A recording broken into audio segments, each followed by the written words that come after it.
Hello everyone, কেমন আছো তোমরা সবাই? আমি তো দারুণ আছি।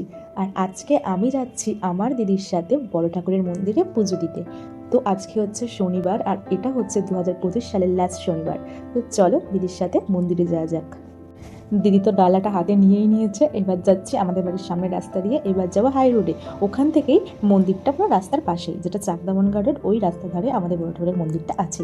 মানে আগে খুব এখানে অ্যাক্সিডেন্ট হতো, তারপর এই রাস্তার পাশে মন্দিরটা করা হয়েছে। মন্দিরটা করার পর থেকে আর কোনোই দুর্ঘটনা ঘটে না তেমন একটা।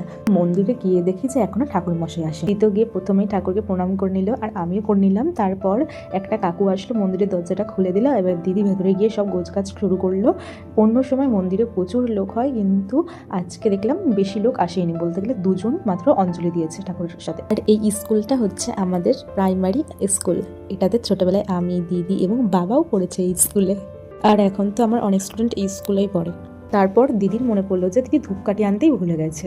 তারপর আমি আবার বাড়ি গেলাম, ধূপকাঠিটা নিয়ে আসলাম। বাড়িতে গেছিলাম হেঁটে, কিন্তু আসার সময় স্কুটি নিয়ে চলে এসেছি, কারণ আমি যাবো পড়াতে, লেট হয়ে যাবে এই জন্য। তারপর বাড়িতে গিয়ে রেডি হয়ে গেলাম স্টুডেন্টের বাড়ি, আর গিয়ে দেখি স্টুডেন্ট তো বাড়িতে নেই। তাই আবার আমি বাড়ির থেকে চলে আসলাম দিদির কাছে।